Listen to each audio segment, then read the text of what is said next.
how we think and how our thoughts impact other children and children in school.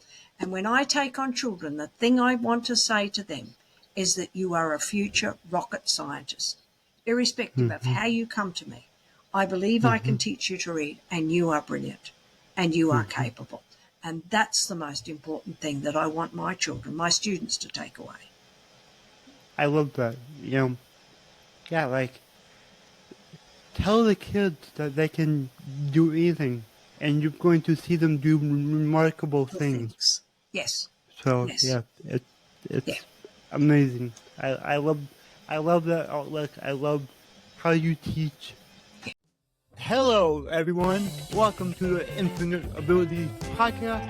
I am your host, Nick Yerhart, and we are here to encourage each other to find our own unique abilities. Let's go. Hello, everyone. Today's guest is super incredible, and I can't wait for you to hear her story and what she does. Her name is Lois, and Lois, can you tell us a little bit about yourself? Yes, I'm getting old now, so I have quite a long story.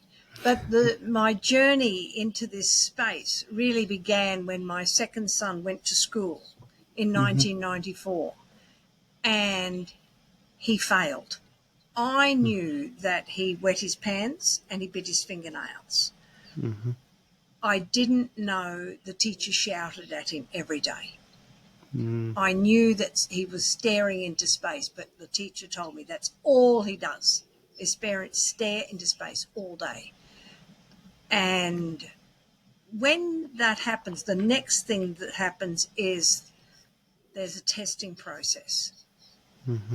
And the testing revealed that my son could read 10 words. He had no strengths and he has a low IQ.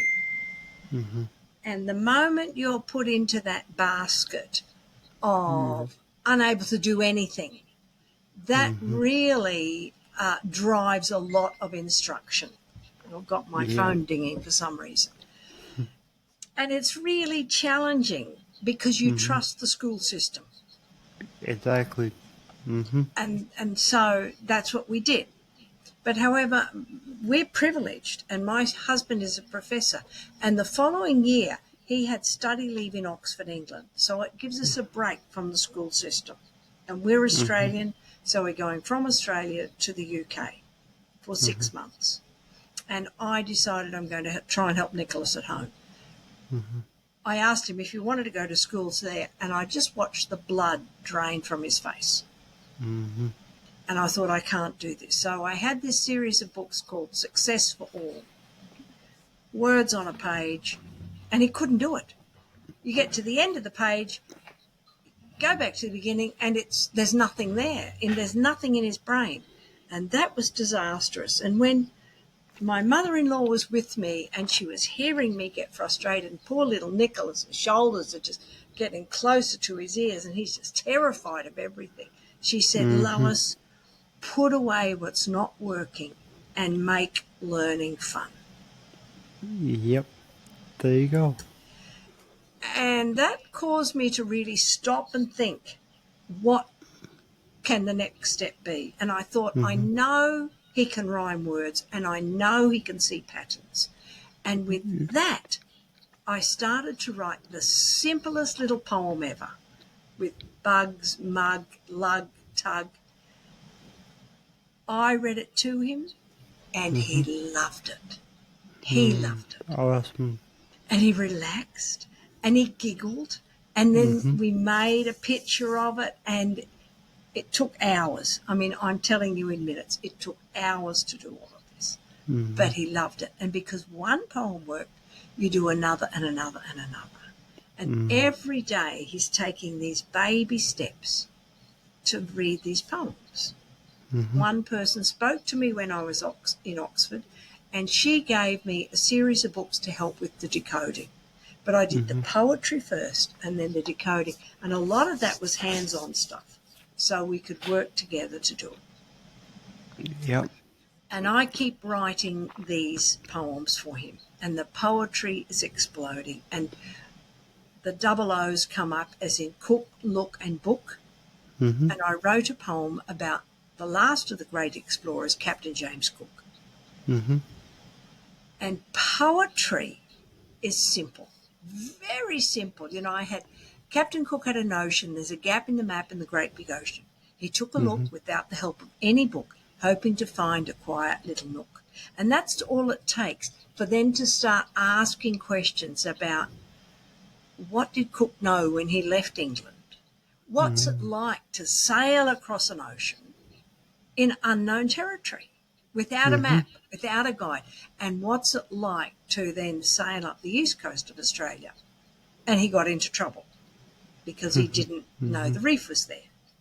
Anyway, all of these questions asked. And then one day Nicholas said to me, can I see Captain Cook's original maps? And I stopped and I go, I can't answer. And he asked me twice before I was able to call up the British Museum and say, you know, they've got to be around somewhere, Captain Cook's maps. And they say, yes, we've got them.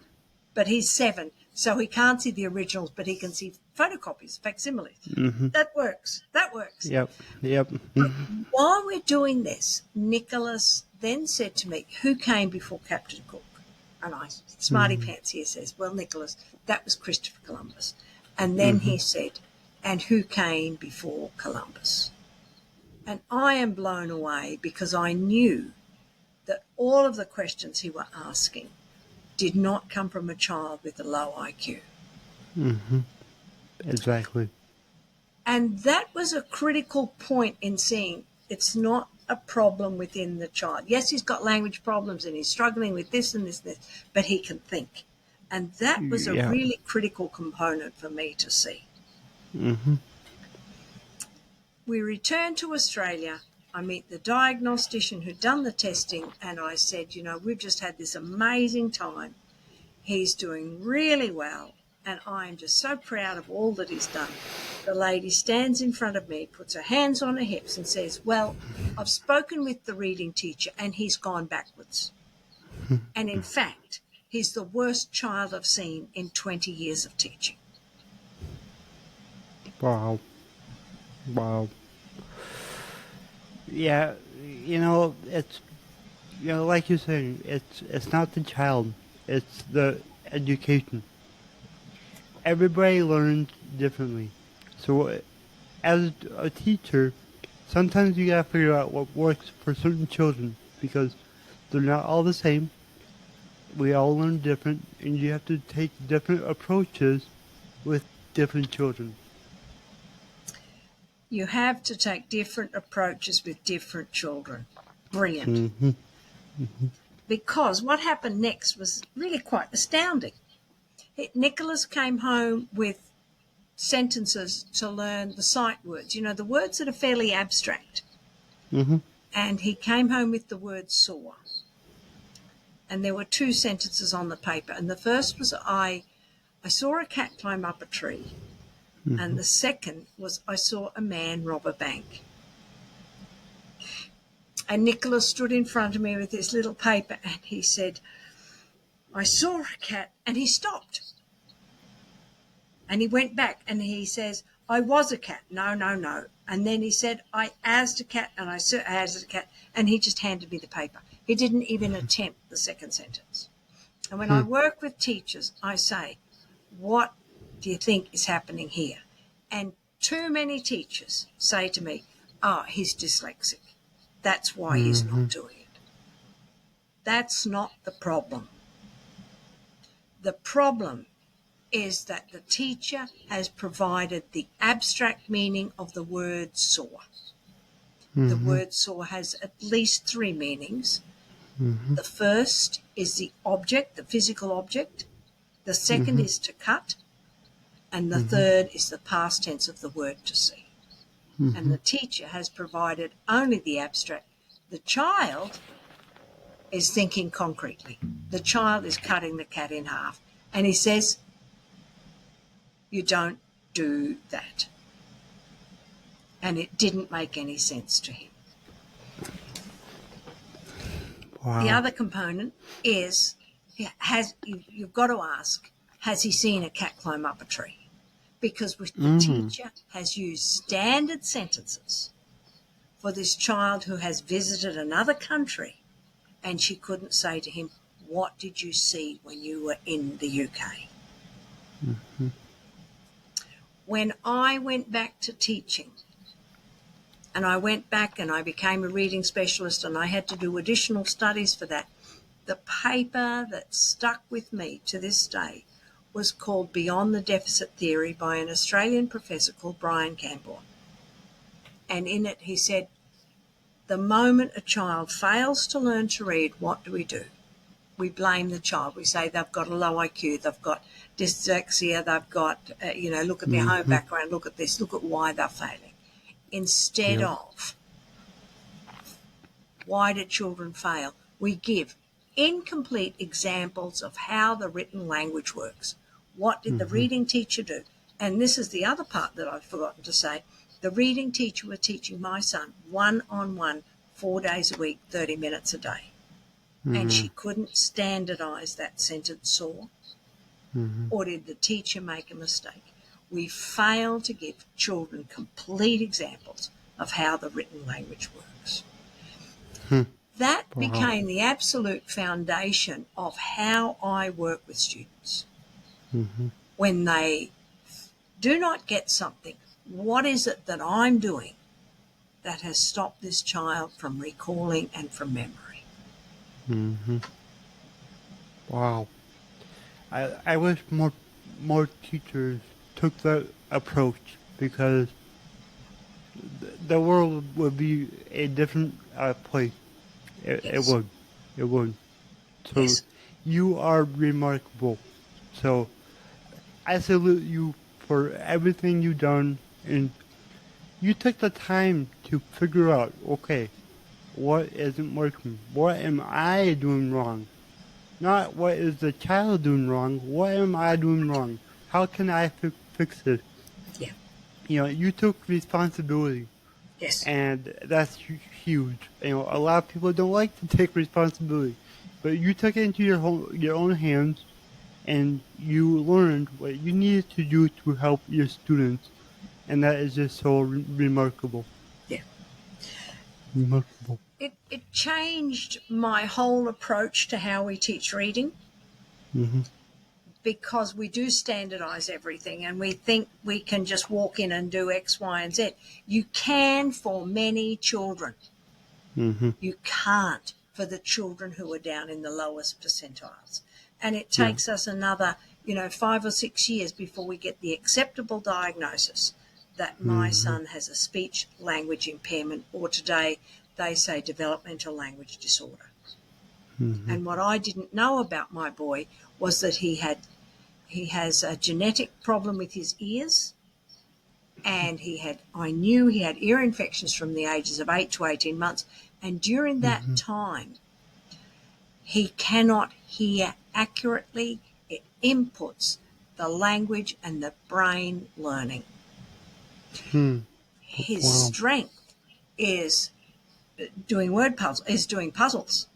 His spatial awareness places him on the 99th percentile. Because even though he has this problem with language, which he's not hearing, the rest of his brain is working really hard and most likely compensating. Yeah. So it's been an amazing journey. And because my son then went on to complete a PhD in applied mathematics from Oxford University. Amazing. And if you want to bend it for him, to stick up for him, then who knows where he would be? Because yes. What I don't like is doctors. I'm not talking bad about the medical system, but doctors or experts, they give a diagnosis, and you have that label. Yes. And that label goes with you your whole life. Yes. And it's unfortunate because that label is not you. You are not that label. Yeah. It's just a small little part of you, Yeah. and you have other abilities that are incredible. Yeah. So let's stop focusing on the label part of whatever, Yeah. and let's focus on the abilities that you do have. Yeah. I, And yeah, I totally agree with you, and I often think about what would have happened if we'd not had that time in England, because yeah, that was the time where, we could explore. And hmm I'll tell you what happened. Nicholas graduated, and after that, I thought, I really don't know what happened in first grade. hmm And I said, Nicholas, can you tell me what happened? My son, 30, confident, articulate, knowledgeable, sat in front of me and cried. wow, He wow, couldn't speak. And it was the first time that I recognized that the trauma had occurred in first grade and I had not hmm helped him deal with it. And we as a hmm family had not dealt with it. We'd ignored it. hmm And I yeah, said, I can't help with you. I can't help with that now. But hmm Nicholas, what about when you and I learnt the following year? hmm Now, instead of tears, we've got a smile. hmm He yeah, named the poems that I wrote. He said, you wrote wow, Windmill on a Hill and Mug of a Bug. hmm And then he said, learning about Captain Cook taught me to love learning, and I never want to stop learning. hmm that's incredible, so incredible. What we do with children when they are 6 and 7 years old influences their hmm life It does, enormously. it does, it really does. And you said that you had that conversation with your son when he was 30 years old. And as a coach, I realized that a lot of the problems that people have as adults is due to a trauma that happened when they were younger, around that 6, 7, 8 years old. And it's once you can pinpoint that trauma, because you don't know, like as an adult, you may not know what that trauma was, and you don't even know how it's affecting your life still. So, as a coach, I dig in, I ask the right questions, and sometimes we can get to that trauma. And when when they realize it, it's like a aha moment. It's like, holy crap, that's it. And people base a lot of their life on that one trauma, that one time in their life, and they carry it with them forever. And as a coach, it's really great to figure out what that trauma is and then help them work through it. Yes. Yes. I don't I don't like to say get over it, but you work through it, you learn how to cope, and Yes. you learn how to move on and kind of leave it in the past. My sister is a mental health coach Mm. and counsellor. And Mhm. what she says is about trauma that's been left Mhm. is that it sits in the brain and if something will trigger it and it takes you back right to that moment. Yet, when we shift that trauma to language, when we talk about it, we shift where it's stored in the brain. Yeah, that makes sense. Yeah. And that's what you're doing. Mhm. And that Exactly. helps us get through it. So when it is a trigger, it then Mhm. isn't such a big trigger. You've had a Mhm. way to work through it. Exactly. Yep. So, Exactly. and and now my son, I mean, he still has these extremes, the mathematics and the spatial awareness, which you don't see when you meet a person. Mhm. Nope. Nope. You see how he speaks, and you see that you've asked him a question and he's withdrawn, Mhm. and you That's all you see. And then people can say quite rude things to him. Yep. Because all they've seen is he hasn't answered in the regular way. Exactly. And, to go off of that, I experienced the same thing. Yes. It's I look different. My hands don't work like, let's say normal. Yeah. Which whatever normal is. But I walk different, I talk different, and because of that, people think that I'm not intelligent. And a lot of people talk to me like I'm a little child. Yes. It's like I'm 32 years old. My grade point average was probably higher than yours. Yes. So, but yeah, I totally get what you're saying. It happens all the time. Yeah. And, it's hard to deal with that. Like for me, like I struggled with that my whole life until about a year and a half ago. Is when I was finally like, who cares? Yeah. Like, I stopped caring about what other people might be thinking about me. Yeah. And, sometimes, honestly, when people like start to talk to me like I'm a little kid, I go with it. And I make a joke about it or something. Because like, whatever. You want to be like that? Well, okay. I can give it right back, So, yeah. You have to deal with a lot more when you're different. Exactly. Yep. And it all takes up space in your brain. It does. And I think what I do now is I don't allow it to take up space. Yeah. Like, people stare. Yeah. I used to think about it for like hours. Like, I wonder what they were thinking. Yeah. And you start thinking like all these negative things that you think that they're thinking. But then it's like, more than likely, they're just looking at me going, huh, he's different. Yeah. But I'm over here thinking like, I'm not going to say what I used to think. It was not good. And not good to be on a podcast. But that was my mindset shift. Is I started thinking more positively, and looking at the good in situations, and just assuming the best. And that has been the biggest thing in my life that changed everything. Is instead of assuming the worst, I just assume the best.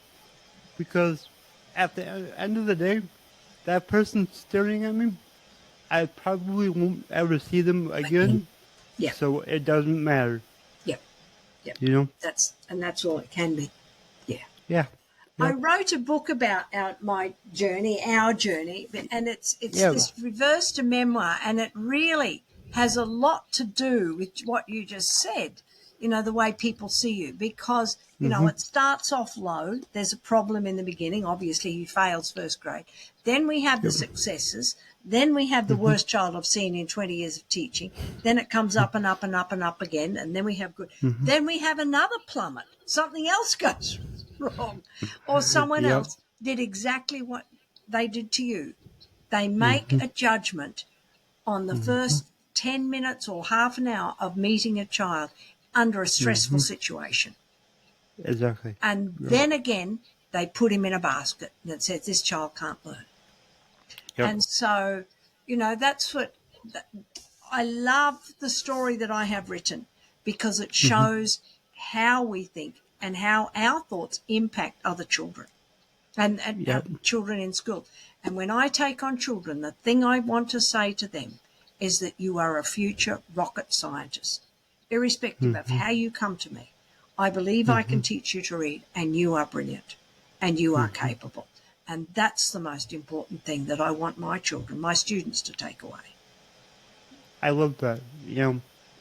Like, tell the kids that they can do anything, and you're going to see them do remarkable things. Yes.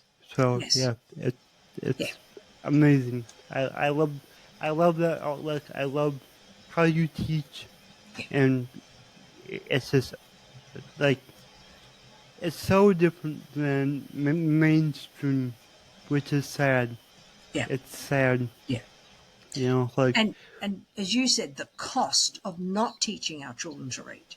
The cost exactly. is that a child who has a brain that is capable of being amongst the best in the world in mathematics, and we left that child to say you can't do anything. Yep. Terrible. It is. Yeah. It is. In my opinion, I think you need to teach every teacher in the whole world. So let's get your message up there and get your book out there. So once again, what is the name of your book? It's Reversed, a memoir, Okay. and it's my And name underneath. Yeah. okay, and I will put the link to it in the notes, and I will be sharing it on my social media for you, because yes, everybody needs to read that. Yes. Thank you very much. Oh yeah, of course. So, my slogan, your abilities are infinite. What does that mean to you? Just what I've been talking about here, that when someone struggles, we cannot take that first look or that first diagnosis and say, well, that's all you're capable of doing. It's about valuing that child for who they are and believing in them so that they can achieve whatever they like. Exactly. I love that. Thank you so much. Do you have any last words of wisdom? The quote that comes on my email is that learning problems dwell in activities and cultural practices and not in the heads of individuals. Oh, yes. Yes. Yes. Amazing. All right, Lois. This was really great. Thank you so much. This is going to be such a valuable episode for so many people. So, thank you. Thank you for having me on the show, and I look forward to watching more episodes of yours. If you enjoyed this show, please go ahead and share it on your Instagram story and tag me in the Nick Yerhart. Also, go ahead and share it anywhere else that you see fit, because the only way that I can grow this is by you guys sharing it. I don't sell anything on here. I don't have any sponsors, so let's just get it out there by word of mouth and help more people. Alright, everyone, remember, your abilities are infinite.